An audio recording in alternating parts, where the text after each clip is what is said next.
Isa ba ka sa wala pa kaaning diri but you are planning to visit here with your families and friends? Pero wala mo idea kung pila ang inyong magasto? Then you must have to watch my Lake Colon vlog. So, Saturday, 11 p.m. ang amo ang call time. Diri sa 7-Eleven Tago. Nagdagdag mig 200 pesos for travel since naka-base lang sila sa Davao. After almost 8 hours of biyahe, nakaabot ra gyud mi sa South Cotabato. Aptik na dayon mi nangaon kay gamiton ang amo ang kusog taod-taod pagsaka namo sa trail. Isa dihang pag-abot namo, perfect gyud kaayo ni sa mga laagan. Kay wala pa gani nagsugod ang adventure pero mura na kagkasukaon sa biyahe. Maayo gani kay expert ang ato ang driver sa habal-habal, and by the way, labot na dayon ni siya sa ato ang tour na ginabayaran. Ug mao gyud pag-abot namo sa Kuli Trail for registration. By the way, naa dayon ni duha ka trail diri ang Sala Cafe and the Kuli Trail. Sa Kuli Trail mo baktas kag 7 km for 3 to 4 hours. Mubo lang imong baktason pero grabe ka challenging ang dalan. Unlike sa Sala Cafe Trail, mo baktas kag 9 km for 5 to 6 hours. Pero medyo sayon lang ang dalan. So after the orientation ng mga locals diri sa pagstay sa Lake Colon, abtik na dayon ming misaka o guys kung dili mo gusto mo bayad og porter, magdala lang ka og gamit na sakto sa imuhang pagstay. Pero og daghan kag budget, pwede ra sad ka mo bayad sa ilahang porter which is 30 pesos per kilo. Pero ako wala na ko nagbayad og porter kay kaya raman ako ang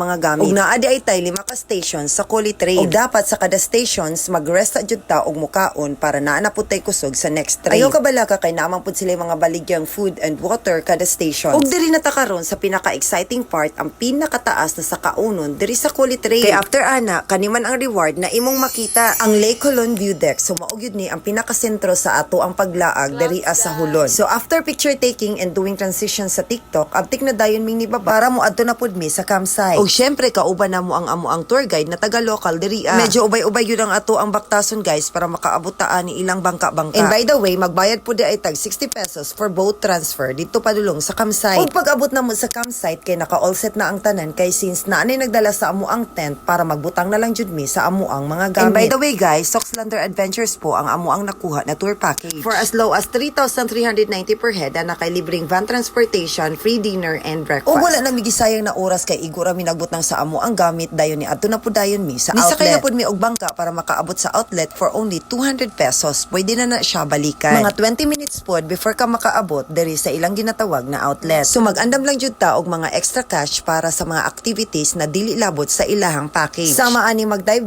diri sa outlet, magbayad ka og 20 pesos, unlimited na siya para maka-dive ka. Bawal ang kadingon diri guys kay pwede jud diring tugnawa. So after na mo sa outlet, nibalik na dayon mi sa campsite para maka-avail na mi sa amo ang free dinner. And mauna ni ang ilang gi-prepare na dinner for us guys. Perting lami agyud town sa ilahang gi-prepare para sa amua. And after dinner na ay pa-bonfire na gi-prepare nila para sa amua. And gamay na celebration before me matulog. Kay by 10 PM lights off na. So sa among day 2 sa pagstay namo diri sa Lake Colon, sayo kaayo minimata para makita namo kung unsa kanindot ang view diri sa Lake Colon. Perfect jud kaayo ang kape diri kung coffee lover ka. Mas ma-enjoy pa jud nimo ang imong kape kung kanina mga view ang imong mga makita. After na mo mag-coffee ni ato na dayon mi sa area kung asa nila gina-prepare ang among mga pagkaon for breakfast.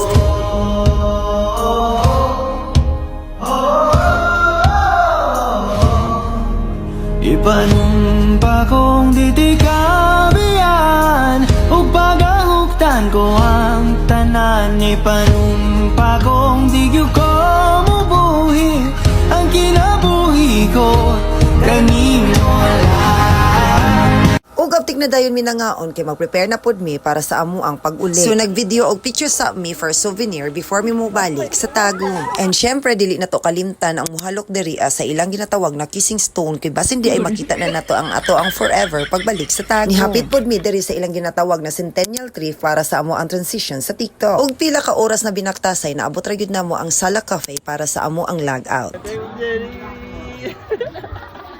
Wala kay GoPro ni guys.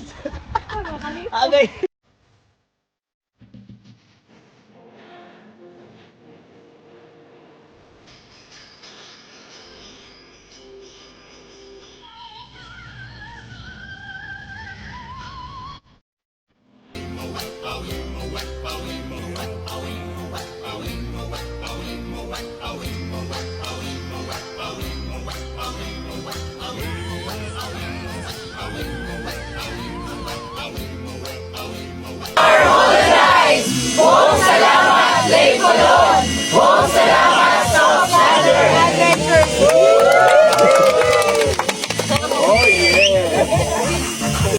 Babalikan ka namin ulit Hulon, hanggang dito na lang po.